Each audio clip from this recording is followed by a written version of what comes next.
Yes, people, what's going on? Welcome back to United View. Welcome to another episode 76 of the Trinity podcast. Boom, boom, boom. Kablam! Bang, Kablam! bang, blam, Yes. all of that, all of that good stuff. Yeah. All of that good stuff. We got a lot to get into. Of course, it's all about Lammens. It's all about the Belgian keeper from Royal Antwerp, the 23-year-old, the youngster, the future of Belgian football after Thibaut Courtois, the world class. You say youngster, Flex. He's not that young. Well, yeah. You know what I mean? As Ty would say, in football terms, but in goalkeeping terms. 23. 23. Yeah. You know what I mean? That's goalkeeping. You know what I mean? Mate, listen, Owen, we had Van der Sar at like 40 odds. Yeah. Oh yeah, I don't disagree with that. But it's not like it's not like we're signing an 18-year-old. I mean, this is ready to go. You know what I mean? Ready to go right now. Yeah, true. Flex, learn to pronounce his name correctly. I'm going to start with that. Is it Lammens then? I always say Lammens. Is it Lammens? I've been saying Lammens. I thought it was Senna Lammens. I thought it was Lammens. But people have been telling me I'm saying it wrong too, but I don't see how I could like there's no clear answer here. What's the way, Yeah. Flex, show us your undefeated fours. I don't have the undefeated fours yet. They are coming out now. I do have the Nigel Sylvester bike. Lamons? Lamons? Is it Lamons? Lamons. Senna Lamons. That probably does make sense considering, Belgium, French, Lamons. You can imagine that, can't you? Yeah. Senna Lamont. Lamont. Something like that. Senna Lamont. You see now what you are doing. Look what who started this first? It was you, Chris. Je m'appelle OWEN, Bloody oui, Lamont. Omelette au Lamont. Yeah. No accent on the first syllable because Chris seems to have it on. I think it's this, Lammens. Obviously it's not written like that, but I think that's the safest way. Yeah. Or just lambs. Which lambs? That would be. That's what it's going to end up as. That's what's going to be here. It's going to be that. Lambs, lammy. Lambs. Yeah, exactly. But yes, Lammens. But if he's bad, then it is lemons. If he's bad, it's gonna be lemons. The headlines are writing themselves, aren't they? They really are. But yes, Flex. Obviously, I saw you did your Flex's view earlier on it, and since then we have had a little bit of a development. We've had a little bit of just a smidge of back and forth between a few journalists about this. This is quite interesting, which we'll talk about in just a second. But Alex Crookie from TalkSport said that Manchester United have now agreed personal terms with Senna Lammens. Andre Onana is expected to stay even if Lammens joins. That last line there we're going to talk about is pretty critical. Now, Simon Stone also as well has reported, and when Simon Stone's reporting, he's talking to the club. He said has been contact between Manchester United and Royal Antwerp around goalkeeper Senna Lammens. However, with Tom Heaton having signed a one-year deal this summer, the feeling is that United would not bring in another goalkeeper without someone leaving. Now, interestingly, Ruben Amorim said in his press conference earlier today, he confirmed that I forgot about the press conference. Andre Onana is fit to play, just like he was last week, which again is an interesting one. It's an interesting one to point out there. And once again, TalkSport have said that Lammens is likely to cost around £17 million and will be brought in to compete with Onana for United's #1 jersey. Sources in Belgium say personal terms between Lammens and United have already been agreed. Now, this is quite interesting because yesterday on Trafford Talk, this was something that James and myself spoke about, actually, what Laurie Whitwell had said. Laurie Whitwell said that it was interesting how Andre Onana could have played last week, but a decision was made by Ruben Amorim to not play him. And it was very much a feeling of at the time, like, oh, no, it's just fitness, play a lot of preseason. But there was this like, no, he could have played, and Ruben decided not to play him. So for him today to go in the press conference and say, yeah, he's fit. He was fit last week as well. That's a little bit interesting. And this narrative being put out there, clearly, I think, by Manchester United, that he's coming in to compete with Andre Onana, sounds a lot to me like we're very conscious Andre Onana doesn't want to and probably won't leave. So we've got to sort of deal with that for at least a year. So we've got to make sure that he's not too upset by bringing in a goalkeeper, that it's merely for competition. He's not coming in and taking your spots. But also the manager's kind of not feeling you a little bit because he could have put you straight in for the opener last week and he didn't. Thoughts? I think there's something in it. Otherwise, why are we getting a goalie? Just that. If everything was as Amorim said it was, when people get angry, and he says, you know, when he stared down Luckhurst and he defended Altai. Altai was amazing against Arsenal and all of these things. I'm happy with really incredible. Really. All these things are true. Why have we agreed personal terms with Lammens? So I was never worried at the fact that he passionately defended player. You know, newsflash. You know, manager defends player in the open public. Like, that's your job. You're supposed to. And guess what? Last time I checked, Lammens is not going to be here by Fulham. You know, and you need to rely on one of these two keepers you've got. So, and it's the same with the midfielders when he's been like, you know, I'm happy with my midfield, or I'm happy if the guys who are, you know, like you said, we don't like calling them bomb squad, but the guys who have been separate, you know, if they arrive back, you know, I'm happy to have them back. All of this stuff that's in front of the cameras. If you're still falling for that as a Man United fan in 2025, when you've seen the presses, you know how it works, then we can't really help you with that. You can't believe when the manager says, I'm happy with this, I'm happy with that. What shows you what the manager is or isn't happy with is who we buy, who we sell, and who we start in the games. And it tells you more of a feeling of how he's thinking about things. So the fact that he said, yeah, Onana's fit like he was last week, and he didn't play then. So we'll wait and see. And I've seen one of the journalists sort of say, if this Lammens guy comes, it's going to kill. No, sorry, if Onana, I think it was Luckhurst, if Onana starts, it will kill Bayindir's confidence and all this stuff. I don't think Bayindir, unless, again, you know, we're not privy, but I don't think he's ever been told he's going to be the number one. You're taking over from Andre. But he has been used as this sort of wake-up call for Andre, like a bit of a pawn. So I'm not going to say I feel sorry for him, because it kind of is the job of a second goalkeeper. You know, when you sign up as a second goalkeeper and there is the out-and-out number one, you know it's very unlikely, unless there's a big set of circumstances where you become the number one. And your role is to push that number one, i.e. if that number one drops off and makes some silly mistakes or has some off-field mishaps or the attitude's not right and the manager wants to go, right, I'm not having you, I'm playing you. You ready? You have to be ready. That's your job. The third keeper, less so. That's just in training, making sure that the competition's high and the standards are high and you're training well.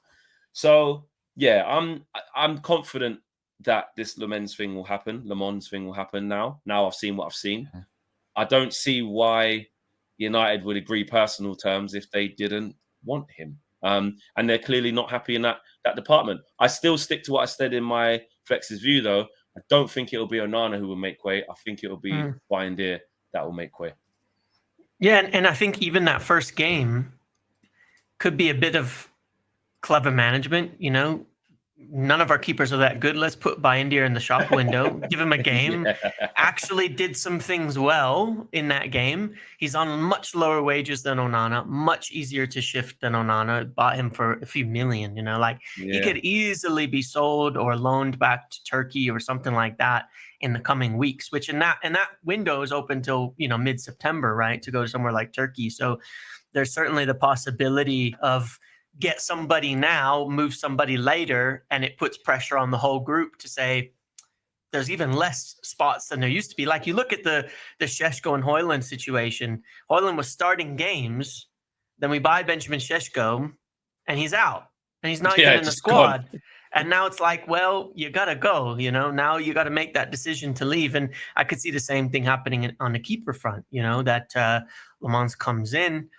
You've got four keepers now, and you're making that clear decision like someone's got to go. Someone's got to leave, or you're just not going to play at all this season, no matter what. And it's not going to be Tom Heaton, because he doesn't care if he doesn't play all season, because that's what he's there for, to be that third goalkeeper, you know, that absolute emergency kind of goalkeeper. I think the only thing that actually has been ruled out, and I think United have been pretty clever with this in their wording on some of these reports that journalists are putting out and things like that, is we're not going to sign someone like Donnarumma. That's not happening. We're not going to do something like that this summer. We're not signing an expensive number one goalkeeper. We're not going to pay 40, 50 million for somebody. We're not going to be paying 250,000 a week and have them in there and Onana in there. That's just not happening.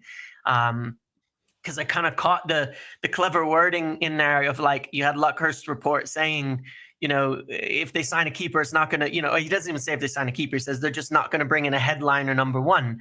And then you read like Rob Dawson's thing and it says they're looking at Lammens, but he's not a number one. And you go, well, then he hasn't really been ruled out at all, has he? And they're in talks with Antwerp. They've made contact. They wouldn't be doing that if they weren't trying to sign him, agreeing personal terms, making contact with the club, confirmed by Simon Stone, by Fabrizio, by so many others. They're trying to sign this player. They're trying to sign him. Yeah. It's not even a question anymore. It's confirmed. Yeah, no, I agree. And it's quite interesting, actually, just looking at online what people are saying about him. I was just reading an article on Transfer Market because I remember the stat that a few weeks ago there was something saying about he had one of the stats of like he'd made the most saves out of any goalkeeper across Europe last season, which is kind of a remarkable stat when you think about it. And they interviewed Bart Tamsin, who is a Belgian football expert. He also used to be a former scout for Club Bruges in Belgium. And this is he was asked about strengths and weaknesses and things like that. Lammens is widely viewed in Belgium as the long-term replacement for Courtois with the national team. His underlying numbers highlight his incredible potential, and he possesses an impressive skill set, but there's naturally areas for improvement. Tamsin explains, quote, Lammens has an incredibly strong mentality and remains calm in all circumstances. He also proved last season that he has real goalkeeping qualities, as no one made more saves in the Belgian league than he did. In addition, Lammens is a goalkeeper who looks for the footballing solution and is comfortable with both his right and left foot. So you go, sounds okay. But then this is when you get a bit nervy. On areas to improve, Tamsin said, quote, to be truly top class, he just needs to improve his accuracy. He dares to make a mistake every game, usually because he still lacks experience in certain situations. These are usually minor mistakes, such as a poor kick, but a few have led to goals being conceded due to a misplaced pass or misjudgment of the situation. Mate, I've seen Raya do that. However, given that he has only just completed his first season as a first-choice goalkeeper, he certainly has room for improvement. And to be honest, and I'll keep the same energy here, I've mentioned this many a time when it comes to Andre Onana, and it's the same with any goalkeeper. I have no issue with goalkeepers making mistakes because they misplace a pass or they make a bit of an error of like they're trying to be a bit too clever with their feet and they get caught out by a press. Yeah. That can happen to any goalkeeper. It happens to the best goalkeepers. It happens to all the best goalkeepers. Like Alisson did it in a Champions League final. Like exactly, it happens. It happens. My biggest concern with Andre Onana is and was that he makes fundamental goalkeeping errors, i.e., like the one against Nottingham Forest last season, where the shot's in the middle of the goal, he somehow dives out of the way of it. He can't carry the ball into a good area, or he's flapping at crosses. These are the basic fundamentals of goalkeeping. So if the suggestion is the only thing that Lammens needs to improve to be considered top class in this former scouts mindset is a couple of passes might be a bit wayward, or you might make a bit of an error with the ball at his feet. I'll take that. And this is the other thing I was thinking as well. In terms of an opportunity that he could have here, you're going to Manchester United at a time where the goalkeeping standard is shit. Right? It's up in the air. It's yours to grab. It's awful. If you are not even great, if you are half decent, it's yours. When would you ever get the opportunity to be at a club that's like as big as Manchester United and go, I tell you what, I just have to do the basics right, and I'm in. Yeah, I'm in. And it shows the lack of experience when you just read out that article there. So when I was saying he's young, so there you go. This is his first season of getting a whole run at being a number one. So in that case, he's inexperienced. Obviously, in goalkeeping age and longevity, he's young.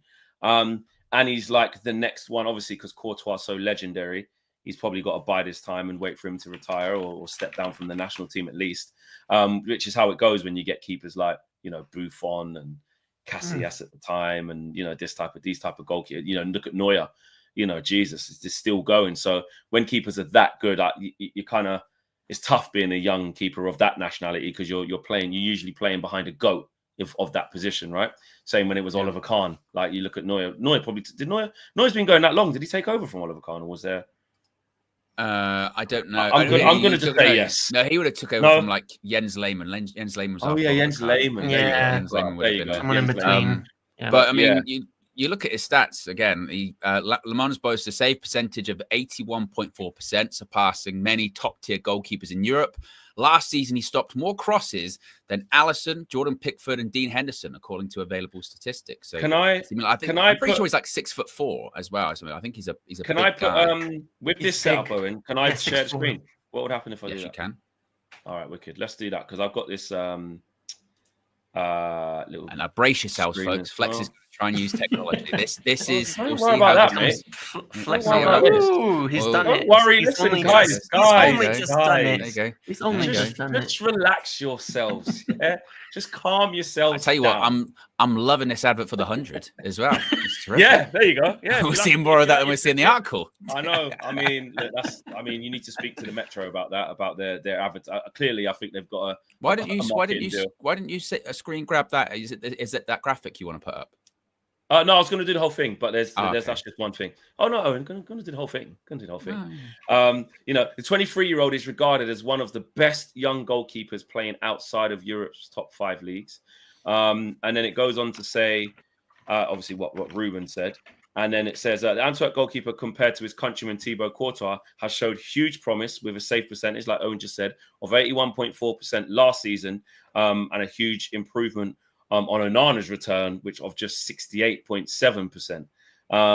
Then, there is this thing here about the basics, saves per match. He's got a higher saves per match than Donnarumma and Martinez. Now, listen, PSG on the front foot in Liga every week is probably different to Lammens playing for Antwerp. So you've got to take that into consideration. Goals conceded per 90 as well. He's got less. So, look, I think those you've got to take with a little bit of, this and that. But this is the bit I really liked. He's also shown to be a commanding presence in the air with crosses, an area where United were exposed against Arsenal. Lammens stopped 44 crosses in the season, more than Alisson, Jordan Pickford, and Dean Henderson. And if you look at this one here, Emi Martinez is top of that. Oh, okay. Yeah, there you go. And then there was, and that was it. The price, and then obviously the price, because I did do this in the Flex's view. But I mean, went back to what you were saying, when you say, don't tell me you can't get a keeper like for cheap. Oh yeah, between of course. Between 13 and 17 million. Like, it's nothing. It really is. It's not, is it? Oh, do you have to put that back? Oh, there you go. It's nothing. So, in terms of metrics, I've read good stuff. The scholars, I've reached out on X and said, enlighten me. They're saying he's good, but I've never seen him play. And actually, that article you just found, Owen, backs up that, listen, he's pretty decent. He's pretty good, actually. Just needs to work on this thing. So we're reading good stuff. Obviously, baptism of fire, coming to United, pressure, Premier League, all of that good stuff. And do you know what? If he does come, would he, if he's unsure about Onana now, would he just sign this kid and put him straight in? I don't know if he would. I don't think he'd do that. But clearly, he's going to be there to play some games. I mean, he doesn't have much confidence in any of the keepers, as far as we can tell. And that's kind of the thing where you think he might just do it. I mean, if you get him in before Grimsby, maybe that's a good game to give it a run. Yeah, it's a low risk one. Maybe as well. I mean, this is the other thing he was asked about this in the press conference today too. But obviously, our fragility from set pieces. Then it's no coincidence suddenly you've got a goalkeeper that's got the best, claiming crosses stat across Europe, right? So I think that'll be a big part of it. And from a United fan's perspective, we wouldn't have had a goalkeeper that was really good at claiming crosses for legitimately since Edwin van der Sar retired. Because that was never David De Gea's forte, that he was good at claiming crosses, right? Just one more stat. Lammens has the highest number of prevented goals in any league in the world, in Europe. Yeah, I think he has the highest number of prevented goals. Like that's like prevented keepers, like prevented goals. He has the highest number in all of Europe of anybody. Wow. I do get scared with stats sometimes because obviously as a keeper that's a great stat to have. But I just remember when Ugarte was on his way in. I'll tell you guys the truth. That was the first time I thought, you know what? Let me do the stats thing. I'm going to hold my hands up here, guys. On the way in, I turned into a bit of a tactico on the way he was on the way in for Ugarte. I was at Sky doing some research. I was with Statman Dave, and he's like, "Have a look at this," and I was, He showed me a couple websites. So I thought, let me have a look at this. And I was like, bloody hell, most regains or out of this, and wins the ball back the most times in Liga. And then when he was at Sporting, he won the most leagues, won the possession back. Well, that's exactly what we need. Someone who wins the ball back and can play. And then, the reality of what that actually looks like in this team is not what I read. Which two things can be true, if he still does really win the ball back a lot, he's good at that one thing, but you have to be careful when you're looking at a guy excelling in this one thing. He's amazing at collecting crosses. I'll tell you what, that's brilliant. But what's he like from the shot? But it depends what his function is, though, isn't it? I suppose with I think with a keeper, surely it's a little simpler. Exactly, right? It's a bit more simplistic. Yeah, I mean you're good. because the Ugarte one, like James mentioned, those stats, like the ball retentions and Jules one, they're still basically the same now. Ugarte's other stats, i.e., like the passing stats, are some of the worst. What I mean? So it's depending on the stats. It's depending on the stats you're focusing on. Like James said, and the use and how they're going to be played in the team. If Ugarte went into a team where his he played a midfield three, and his sole focus was, mate, or just win the ball.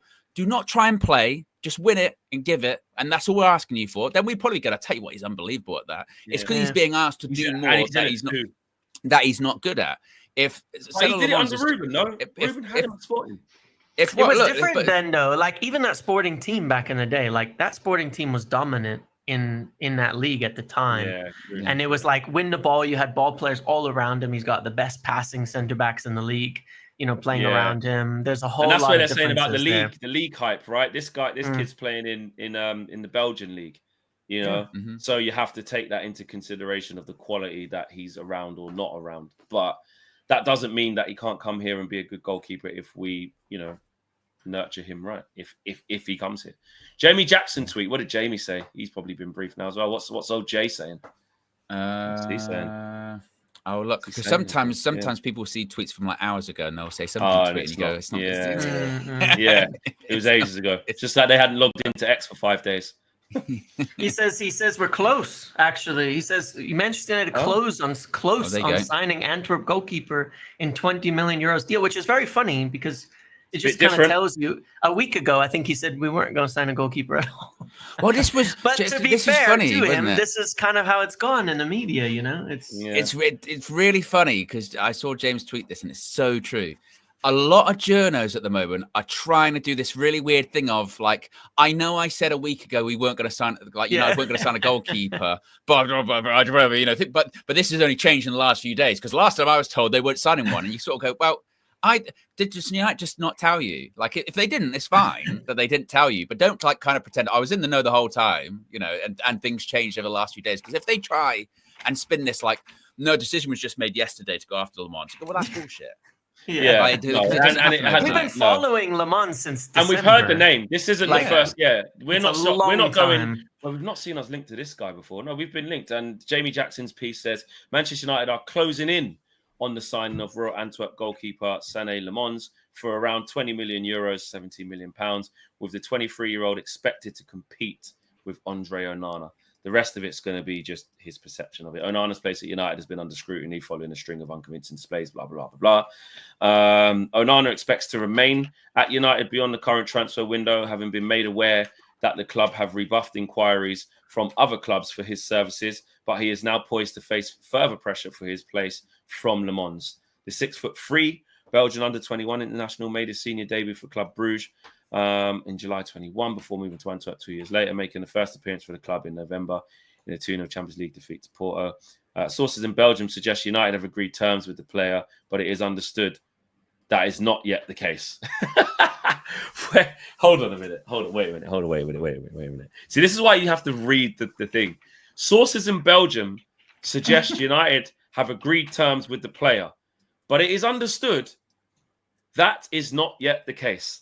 So that's Jamie going to the club and that, and them saying we haven't agreed it yet. We haven't agreed personal terms yet. I was going to say it reads very much like an article of they've gone literally to Man United and gone, is all this Le Mans stuff is true? And they've gone bullet points of going, yeah, we're closing in. So they're saying personal terms a thing. That's not a thing right now. But the fact that even United would now, in these sort of briefings, so the journalists saying, yeah, we're closing in. He's closing in on it. That's, that's, and again, it just goes to show that over the last week or so, when all of these journalists have been going to United, so you're going to sign a goalkeeper, they were just lying to him. No, we don't think so. We think it's unlikely, which is what we asked. We asked for years, and we don't. We don't want the step by step having all of our business out there. We don't want that at all. We'd much rather United when they're there. Then they tell people. And that's how they've done this one, because for the last week or so, they've been telling everyone it's not very likely.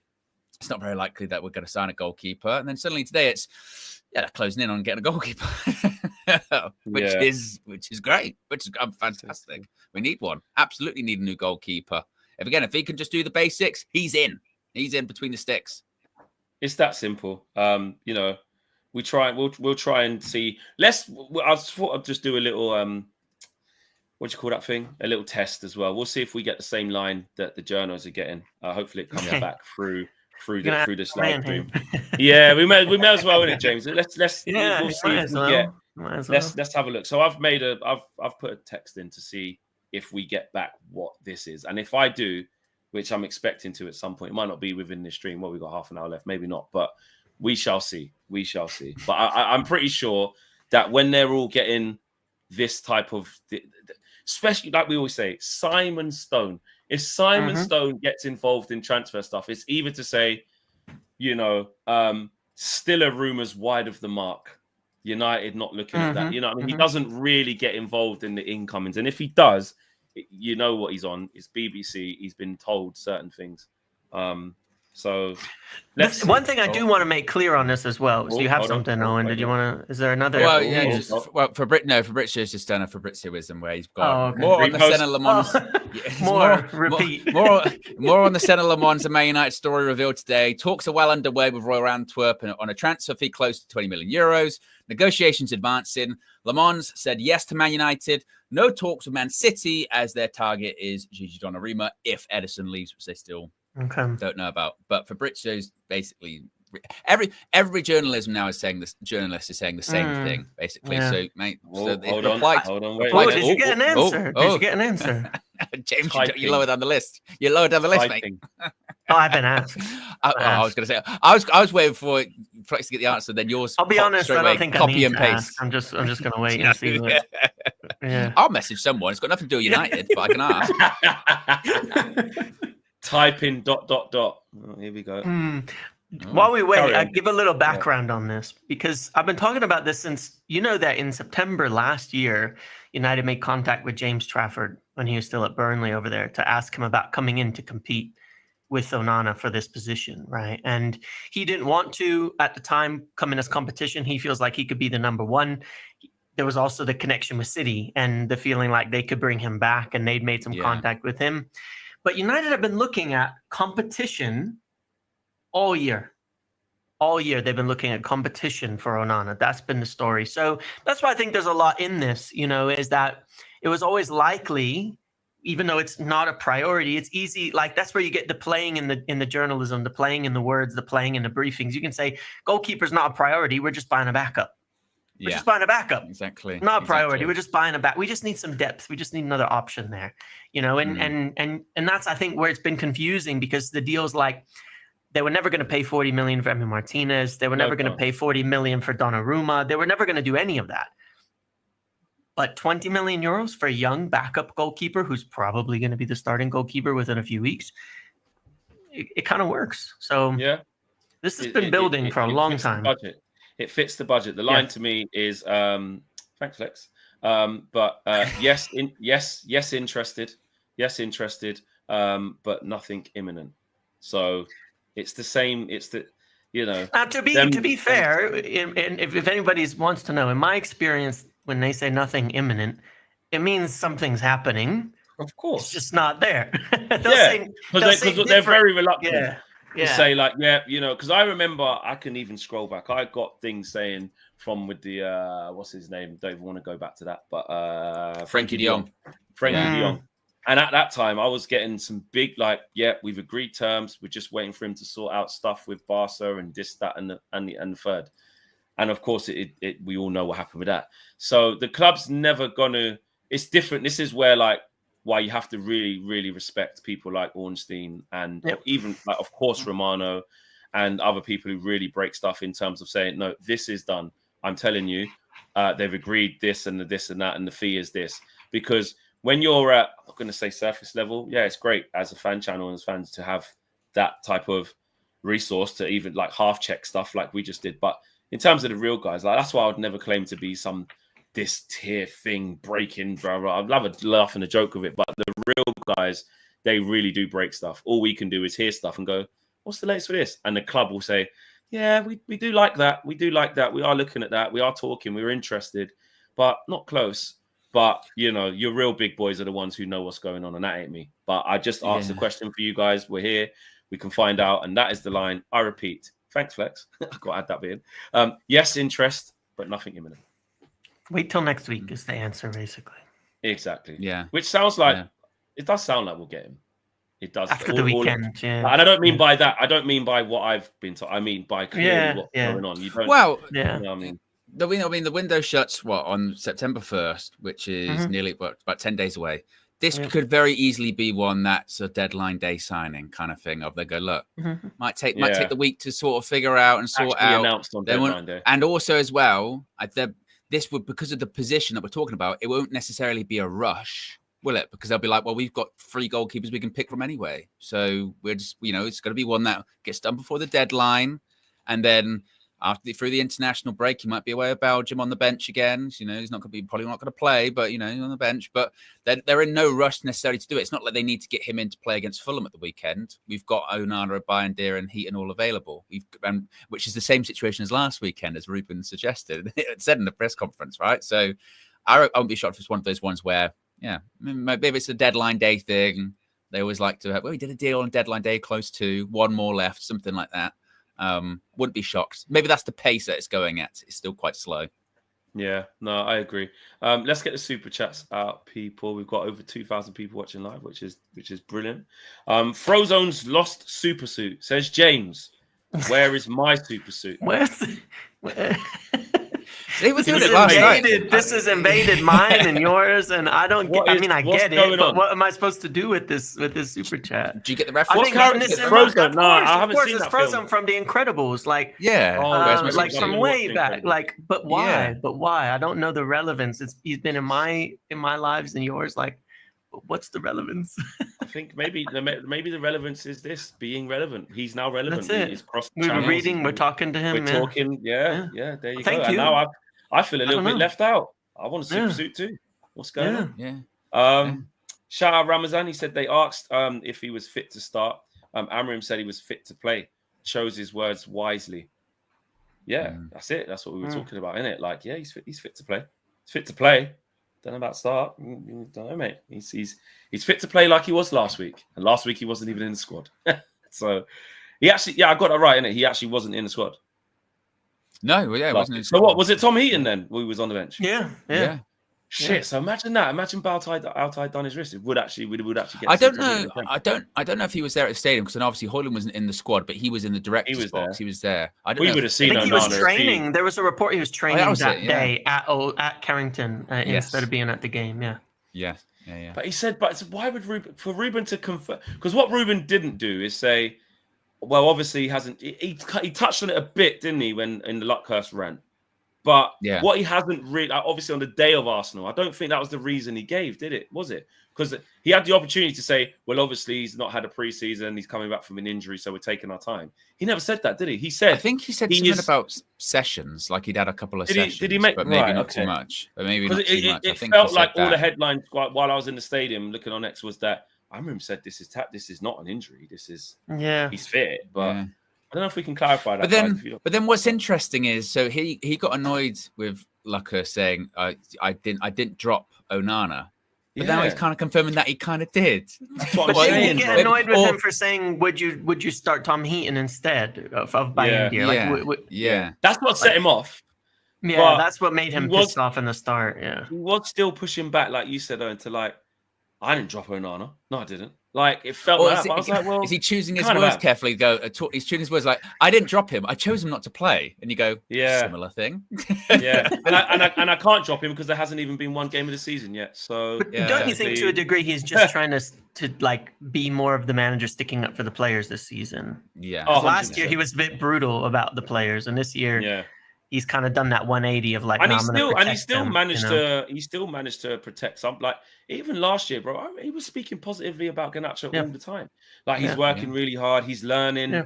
My job is to improve him, and he's listening now. And I even remember in the aftermath of the City thing when he actually got back in the team, there was a lot of positivity then about he's responded from that. And then we all took that as, see, the young kid Garnacho back on track. Look at Rashford still out. So Amorim's got this thing where we all okay. I've made my feelings clear. No, I'm just on what? Yeah, I was going to say maybe. I'm not sure he was in the wing. To be fair. Yeah. What did I say? I said we all. No, you just said we all figured like Garnacho back in the team. He's responded We well. all said he's responded. I was saying don't let me in there because I've been very negative. I meant to say Ruben. I meant to say because Ruben is saying that he has. It was like, okay, you take it as that. But like you said, that's why I've learned anyway from my mistake of like, whatever he says in that thing, even if it sounds positive, mate, that don't mean shit. Basically, is what I'm saying. Scholesy says, not seen much of Lammens. Is he that much better than Onana? And again, that was at 4:10. So we've gone through some of the things of why he may be. But again, until he gets here under the lights at Old Trafford, mate, it's a different beast. It's a different beast. Onana looked excellent at Inter in their Champions League final, and we thought he was great. So I'm still going to reserve judgment until I see this kid. The only thing I'm pleased about is that clearly they agree with us fans where we're going, we need to get a goalkeeper. And like even Gary Neville, and listen, he's got a lot of obviously connections at the club. He said on Monday Night Football, he goes, they'll definitely get a goalkeeper. They'll definitely get one. And it wasn't like they're so bad that surely they must. It felt like he was saying, I'm telling you, they will definitely get a goalkeeper. So he said that on Monday Night Football, as he predicted us to finish quite high and surprise a lot of people at the same time. Sophia's Football Talk says, did James miss the memo of wearing blue today? Yeah, that's true, actually. What happened to me? Yeah. I need that. Yeah. Sorry, bro. We'll give you the memo next time about the uniform code of conduct.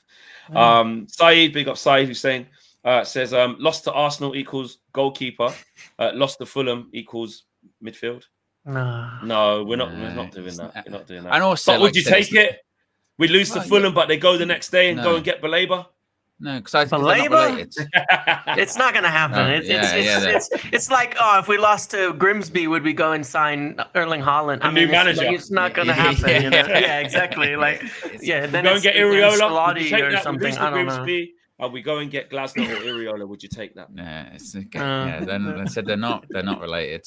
They're not. MUFC 21 has become the latest member of the UV Members Club. Big up to you, MUFC 21, which 21 is coming. We don't know when, but it is. All Elite says, has KG been put on a timeout? About time. Yes, he has. I have to come forward and say, I spoke to him, put him on a timeout. I said, listen, need you to step back. This, that, and the other. No, of course not. No, he's just a very busy man. He's a multi-talented, multi-award winning actor, comedian, content creator, football scholar, journalist. So he's many things, and he's I'm not going to say the reason why he's not here. Maybe if he said it on his platform, but it's not for me to say. Undisclosed. But he's undisclosed NDA settings. He's a busy man, but no. It sounds a bit like people are saying. It sounds a little bit like the Lammens Onana situation, though. I don't know. Yeah. He could be selected for the Trinity, but I need to get the Gary Neville. That is unbelievable. Need to get that James, are you the Lammens? Am I the Lammens? Are you? He's got to. Andre KG is still our number one on the Trinity. Okay? But he's just not been selected for today just because. Okay? Yeah, that's true. We have to, KG, listen, if you're watching, which I know you're not because I know where you are right now. But I hope you catch up on this and see this. I tried to find the sound clip the other day of the Paul Merson. I worry for him, Jeff. I couldn't find it. Well, it might not be a real thing. If I had it, I would click it now. To be honest, I worry for him, Jeff. Have we? I think we've actually made that term up. Well, he does say a lot. I worry. He says I worry for him. I don't know if I can find I worry for him, Jeff. I've made it up. If someone can find Paul Merson saying either I worry for him or I worry for him, Jeff, then yes, send that to me. That will be going on the soundboard. And also, it is interesting, because like KG, he was, he was available for selection, but I mean, he was available last week for selection as well, but he wasn't on. So the tactics today required, someone that could claim. But he's not going anywhere. It's not going anywhere. So it was just what we needed today. It's what we needed to today. And with the arrival of James, to the Trinity, I mean, KG very much sees himself as part of the squad and competing. So we want more competition for places. So there you go. High performance environment, We're trying to change things here. You know what I mean? We're trying to change things. Actually, I haven't pulled up the likes. Actually, Owen, have you got them up? So we've got over 2,100. 2,100 people watching. We're over 500 likes. So next stop is should be 750 likes, 1K. I was looking at this, and I've got to share this. This is brilliant, right? I was just looking. This was posted 7 hours ago, right? 7 hours ago, so not that long. When it talks about like people being exposed and things not going well, blah blah blah. This was this journalist earlier today, Sasha Cavalieri. Manchester City are exploring Senna Lammens option. They were facing difficulties with Paris Saint-Germain and demand a fee deemed too high for Donnarumma, and have turned their attention to the Belgian. It's not aged very well at all. No, it was an exclusive. That even the City thing underneath is like, sure. Like, no one believes it. No sure. Oh no! If they put that, they've put that on the Man United one. To be fair, so they're saying sure, laughing as if to say posting the Fabrizio one. Yeah. Oh right, okay, right. Yeah. Well, there you go. I do want to talk a little bit about Ruben's presser. Got some of the quotes here from United District, of course. Just go over some of the stuff that Ruben has said. I'm just going to go through it now because I haven't seen it, so I'm reading it on the spot and finding out on the fly, like you guys are. If you haven't seen the presser, Ruben Amorim remarks about Rasmus Højlund's reaction to his lack of minutes, like a professional player. So we need to see. Let's wait until the market is closed, and then everything is going to be more clear. So he's basically like, as we know with Rasmus, he's he was in his full kit, in his training kit, supporting the team. Chose to come on the team bus and still come to the game even though he wasn't there. So that was good of him. Ruben Amorim asked if Exiled players could have helped Man United. Is that a good thing, by the way? What? Like I get it. Obviously, because the natural instinct is that you handled it professionally, came on the bus with everyone, blah, blah, blah. But there's no way that people weren't talking to him on the bus. So what's going on with you today? Why are you not in the squad? Yeah, but they would message him that anyway. I don't think that's a thing as distracting or nothing. I don't. I think it's fine, and then he just goes and takes his place. It's not like he's sitting on the bench. Go up in the director's box. In the squad with everyone, on the bus with everyone. Just go. Yeah, I want you to win. I want to be on the thing with the vibes, get the music on. I want everyone to like. I think Rasmus is that guy. I don't think he's.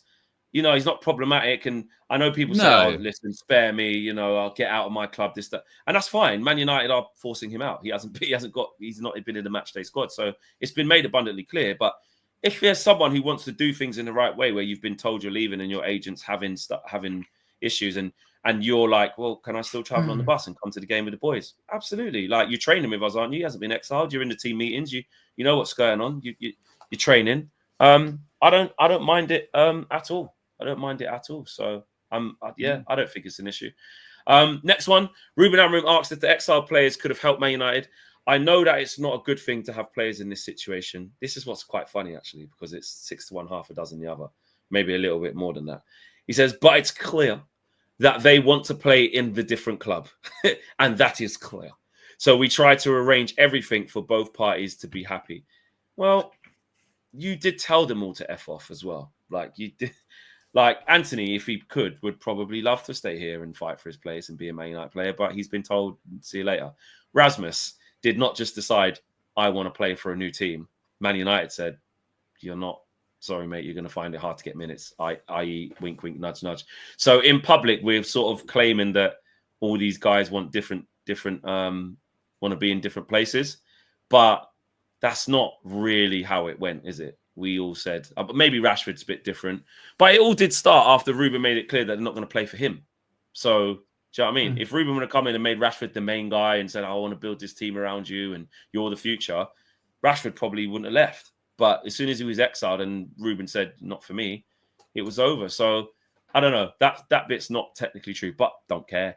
So I have to try and imagine to have the training with the guys that I think are going to be the future, and then the other guys are training and preparing for the next chapter. When the window closes, it's a different history. When the window is closed, we have to receive the players, and then new life and anything can happen. Which look, he's basically saying if the window shuts and they're still here, we have to look at it then. But I don't imagine. And that's going to happen. He did speak about Kobbie Mainoo as well. He spoke about Kobbie Mainoo. He said he had some issues, but we play with two midfielders, and sometimes it's a different way of playing. So we are trying, and we have to understand, and they have to understand, especially the young players, that there is phases in the season. So this is nowadays, it's normal with a lot of games. Things are going to change, but it's there. It's fighting, it's training. So it's one more option for us to win games. So, you know, he said a lot more, but yeah, on that, the Kobbie thing, but again, not really trying to say too much, I suppose. I mean, just an interesting one on Twitter. Again, just go back to the Lammens thing. Sully Talks, an ITK account, is saying that Man United are advancing in talks for Lammens with personal terms verbally done. Club-to-club talks have begun with Royal Antwerp, with the internal feeling being strong for the transfer of the Belgian. Lammens sees this as a dream move, is what they're saying. So everyone, even your ITKs, are all saying sort of the same thing at this point. On the Kobbie stuff, I mean, we kind of spoke about this yesterday on Trafford Talk, and we were very gentle because, you know, you've got to be careful. Very sensitive. Very sensitive when you talk about Kobbie. I still think he'll be fine. Me too. Yeah. He hasn't been sold, has he? He hasn't been put up for sale. But we're not going for Lammens. We're not going for Lammens, James. Yeah, so. But he hasn't, though, right? Like, no, but let's be real. Like, if we wanted to sell Kobbie, could we? 100%. There'd be clubs lining up for him. We do know that, right? I mean, he's not like one of these other guys. It's like if we put, I don't know, if you put Lenny Yoro up for sale, would people come in for him? Yeah, of course. If you put Ahmad up for sale, would people come in for him? Yeah. He's not for sale right now. We're not trying to sell Kobbie Mainoo. If he didn't have a place in a team, he would be for sale. That's how they've dealt with everybody. We've seen that. And he's not in that same boat. I think he's just going to come in behind Bruno. Let's just let him be that guy. It's okay. The Kobbie thing, I mean, I've said so much on it already. Yeah, too much. I'll be honest. Yeah, exactly. I know you're not. Yeah, I know where you're at. I saw your video. I enjoyed your video. Thank you. And I no, there's no problem. Drop the like. And I do get it. I get why there does need to be this. Listen, this is what we do at Man United. Why does this kid have to be the main man now? And XYZ. It's about the team being better, etc. But I worry for him, Jeff. I do. I need a soundbite. You do. I need it. If we can I think it's okay to worry, though, right? But it's like it's when that worry becomes, it's not happened yet. Exactly. What you have to worry mine about is more hasn't of happened yet. I'm foreseeing something in the future. It's not now. Yeah. Like, are you like four steps ahead, basically? You're thinking 4 steps ahead. Yeah, I'm thinking like, it's May. He's made like 10 starts this year. He's not on the plane. He's nowhere near the England squad. Well, he hasn't been picked in any of the qualifiers, which also isn't. Like, he's not going to get into this one, is he? After the next, I'll be surprised. But why wouldn't he? He's only not played one game, right? Like, does it? No, but by the time it comes, would he? Actually, it's a good one. Will Kobbie get into the next? Because some of the teams have already been selected, haven't they? Last one he was injured. The last one he was injured, yeah. Right, so he hasn't. So has he not been in the Thomas Tuchel squad yet? No, he hasn't yet. Yeah, because of injury, though. That might be why he hasn't looking. But So the don't know, if next you're one not playing then. enough games, So the next one's going to be really you've got interesting. Elliot, saying because then. bro, you've got Elliot Anderson doing bits at at Forest, and he's playing really well, really aggressive, doing well. You've got Adam Morton, who's killing it now, playing week in, week out, FA Cup winner, like Kobbie is, scored in the final. So that's fine. I just, and like you said, he's been injured and hasn't had a consistent run. So how will Thomas Tuchel bring in a player who's been injured and hasn't quite come back yet, even to his club? You can't bring someone like that back into the fold in the national team. We still don't know. But what that's Thomas fine. He's Tuchel's 20. Like, he's got though, loads of tournaments to go. He's not trying to look for the future of England, is he?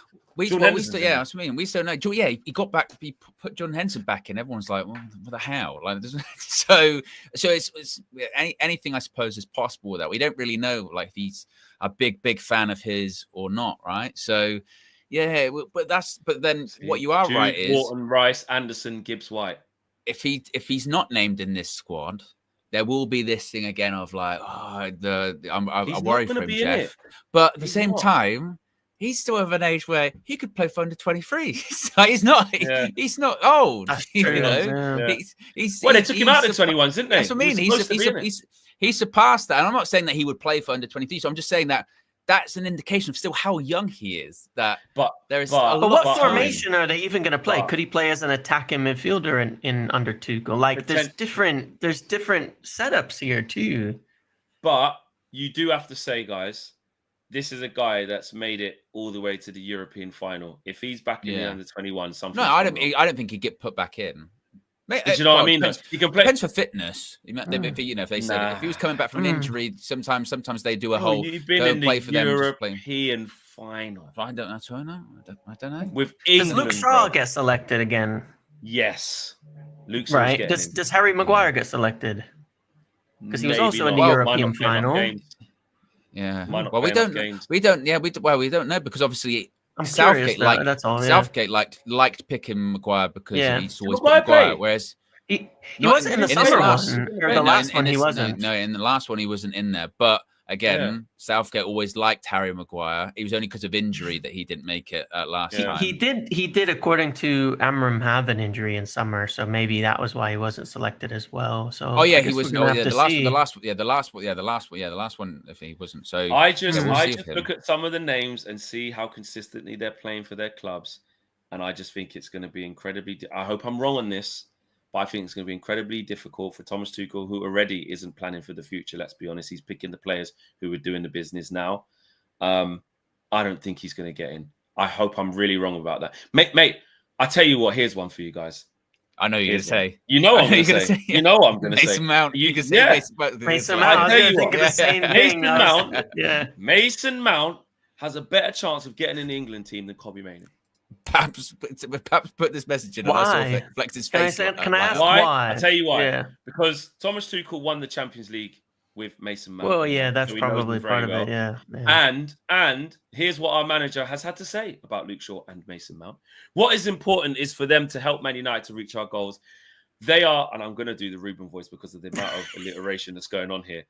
They are really, really very, very good players. Yeah, really, really, very, very good players. And I'm not making it up. It literally says that. They are really, really, very, very good players. They are experienced. They play a lot of matches. Mason Mount won the Champions League. Luke Shaw, I think I already said that when he is fit, is a really special player.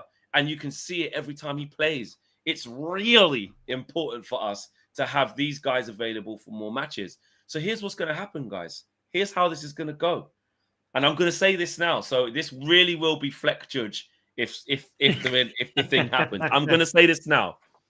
I think these guys have put most of the darkness behind them, and I think they're going to go on a good run. Flex. Yes. I think you're right. This is what I think. You're right. Oh, Owen, that is Owen, judge and a half. My goodness, judge and a half. Flex. But I've been thinking about it. The darkness behind them. Owen, how dare you? Oh my God. Owen, I've gone big, right? Yes, you have. And the reason why is because I thought about it, and I thought, I hope you have. This is mad, yeah. I have thought about it because I've been thinking about it for some time. And I went, hold on a minute. What's gone under the radar in all the shitness because we just hate everything this is the longest they've been fit for ages. Like, legitly. We spoke about this in summer because Shaw was my pick for this as well. I said, I think he's going to have a great season, Luke Shaw. He's the guy I'm backing. Because he was fit, like, for months now. Fit. How'd that happen? Like, and obviously because of the shit running where we were just fed up with football, fed up with everything, fed up with even seeing him come on. We're like, whatever, man. Oh, he's always injured, whatever. But kept making his appearances. Then he goes off, comes back for pre-season. Nothing's happened to them. They're fine. Then they get on the plane, go all the way to America. No, nothing happens to them on the flight. Then they're in training in the heat. James, we were out there, very hot, very, very hot. Sweating. They play a lot of games. Mason Mount scoring goals. Luke Shaw even had Luke Shaw made the tackle and had the setback walk against West Ham. West Ham. And we went, oh my God, Luke Shaw. I made him more durable. Didn't hurt me. You know, all of this. And guys, it's a World Cup year. And you know what happens to Luke Shaw when England is involved. So back to my thing. I think we're going to be surprised at how many games these guys are available for. I'm not even going to say how much they play. That's one thing. I'm just going to say available for. Because already, this is the longest run in years. And wrap up heaven, you know what? You can go, ew. You can go, ew. I hear you, bro. But we have to talk about this. Shaw was hurt last game and will be carted up. Well, listen. Well, Flex. If you're allowed to do that with the judge, then I have to defend. What you got? Then I have to defend my family. Okay, what I raise us one. Raise us one. Well, be careful. Owen, what you got? What you got here? What you got? Of course, look. My father has a history of severe jinxes with shirts. What has he right? done? My dad has had shirts with names on the back. Some names in the past that he has had include the likes of Owen Hargreaves, Phil Jones, Marwan Fellaini. He got an England shirt with Paul Scholes on the back, and then he retired. And just even during the time of doing United View, these are some of the shirts that he has had. So, for instance, these are some of the names that he's had on the back of his shirts. We have Leach Martinez and Marcus Rashford. Where are these shirts now? Like, where's that Rashford shirt? Nobody wants it. Where is it? He asked what he had on Ten Hag's second season. He had Mason Mount and Casemiro. Last season, he had Kobbie Mainoo and Joshua Zirkzee. Zirkzee got booed off at halftime in January. Kobbie, best one for him. And I can confirm this year he does have shirts. And I wasn't aware of this. And he sent them to me. I can reveal this. I've been teasing it for a while. This year. Wait. Not Cunha. Wait. Anybody but Cunha. Before you do the reveal. James, who are you going with? Is it two shirts? It's two, home and away. I'm worried that it's Mbumo and Dorgu or something like that. Mbumo and Dorgu. You're going to Mbumo and Dorgu. I'm gonna go Cunha and Luke Shaw. Vote of confidence. I'm gonna go with Cunha and Shaw. I'm going with. I can reveal that the shirts my dad has got. Yeah. Oh my God! It's bad. And he's gone for it as well. He's gone attacking. He's gone for it. If these two get injured, we're finished. At least if Shaw goes, it's might be the worst possible two players besides like Bruno or something. That's Owen's dad. And Ahmad's prone to an injury, by the way, so that's not good. He is. Yeah, he already had a little bit of a fitness in week 1, so he is. Yeah. Well, so now you know why Cunha didn't get that penalty last week. He's judged him up proper. Oh my days! Well, there you go, guys. There you go. Episode 76. We end on a high, or I think that's a low, isn't it? It is. Yeah, no, it is. Sorry, apologies. But he did say sorry. He did say sorry. So he knows he's aware. Get him then. He's not sorry. He's not sorry. No, you've made him very aware of what's going on. Yeah. And what we will do, you can promise him this, give him this message from us to him, that we will keep the energy fair and consistent. If these players are having a stormer and they're playing out of their skin, we're going to have to put respect on your dad's name. Yeah. Yeah, well, look, he said, this is the quote, he said, "You'll be interested to know I've made my shirt selections for this season." And you're like, I'm not interested, didn't ask you to do it. He went, ... I apologize in advance with 2 smiley faces. So I went, I know you know what you're doing. Before you've even seen it, before you even saw what they were. Yeah, I was like, you know what you're doing. You know what you're doing. Oh, mate. Skilliana says, Owen, get your dad under control. I'm trying, but that's impossible. That is. Like the last super chats of the day. Here you go. Kofi says, did you guys mention Ornstein and Muppeteers?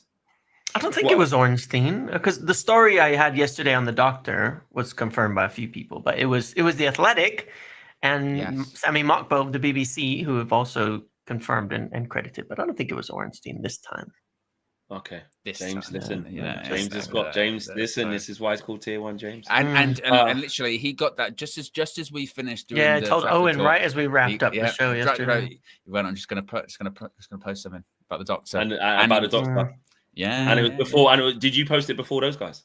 Oh yeah, no, it's my story. Yeah. It's 100% my story. Yeah, exactly. Well, exactly. And he was the first to report that Gary they were leaving in the first place. In the first place. Yeah, they were both ends have been my story. Yeah, it's pretty good. Yeah. There's no phonies around here, mate, apart from me and KG and Owen. You know. Yeah, I'm a dad. VK says, "Nah, Trinity doing Erasmus on KG. Smash the like for the lads, fam. There's no Rasmus situation here. He's available. He was available for selection like he was last week." Yes, he's fit to be on here. Fazzy Wazzy 93 says, why isn't Costa in these goalkeeping conversations given the admiration United have for him and the relatively low price? Well, we say the admiration. I mean, again, it feels like it's more generated by we really wanted to sign us fans and stuff. I don't know. I've never seen it like we're close, and we see say the relatively low price. We have no idea how accurate that is, that actual price. Yeah, because that move didn't actually happen, did it? Like, it's not like a bid's been accepted for. I was going to say on Costa, by the way, that, Ruben Amorim would know him very well. So clearly, if we wanted him, they probably would have done it. Yeah, I've seen that comment on Shaw in the last few days since that story. That's out of pocket, my friends. That is out of pocket. Well, like I said, guys, big up to you. Episode 76. My big take is you heard it. Clip it, say what you want, use it to beat me with a stick. If these two get injured, I will fall on that sword. I think they're going to go a very long period without injuries, and they're going to play quite a lot of football. The darkness is gone. The darkness is behind them. I think the darkness is behind them and will not return this year. That is so nasty. So, and when it's darkness, I mean, and I have to clarify this, I'm not saying they won't get like a week normal injury. You're already backtracking. No. Because I'm definitely not saying that 100% they're not going to get a flipping concussion or like something happened. A bit of sickness or ear infection, or they're out of for 2 weeks. I'm talking. We all know what we're talking when we talk about these two. We're talking about the real life setback. Where are they? Where they got? What's happened? What? I haven't seen him in weeks. Does he even still play for us? I'm saying that level. That's what I'm saying. So we shall see. And the last one from Tommy Boyle says, "What's your thoughts on?" I don't know who that is. It's the new academy director. Oh, is that the new? Oh, right. Okay. It's from City. Wrong there, but yeah. The guy from City. He's from Brentford, isn't he? But he was at City with Wilcox before for a while. Mate, they're there to make decisions and build the football department. Build it. I don't know about him. So there you go. But big up for the super chat. Why isn't Costa? Okay, we're good. Right, we're good. Right, smash the like on the video, subscribe to the channel if you're new people. Tomorrow, make sure you tune in to me and Matisse. We've got a video going up about the Garnacho situation. So look at that. It's good fun in UVHQ, Garnacho. And of course, the match preview for the Fulham game will be coming out as well. Smash a like on the channel. Subscribe to the channel. Make sure you subscribe to the Muppeteers as well. The link is in the video description below. Go show love to James's channel as well. And there's plenty of content for you tomorrow. Match day -1. So yeah, big up to you, man. We're there. And see you then. Peace.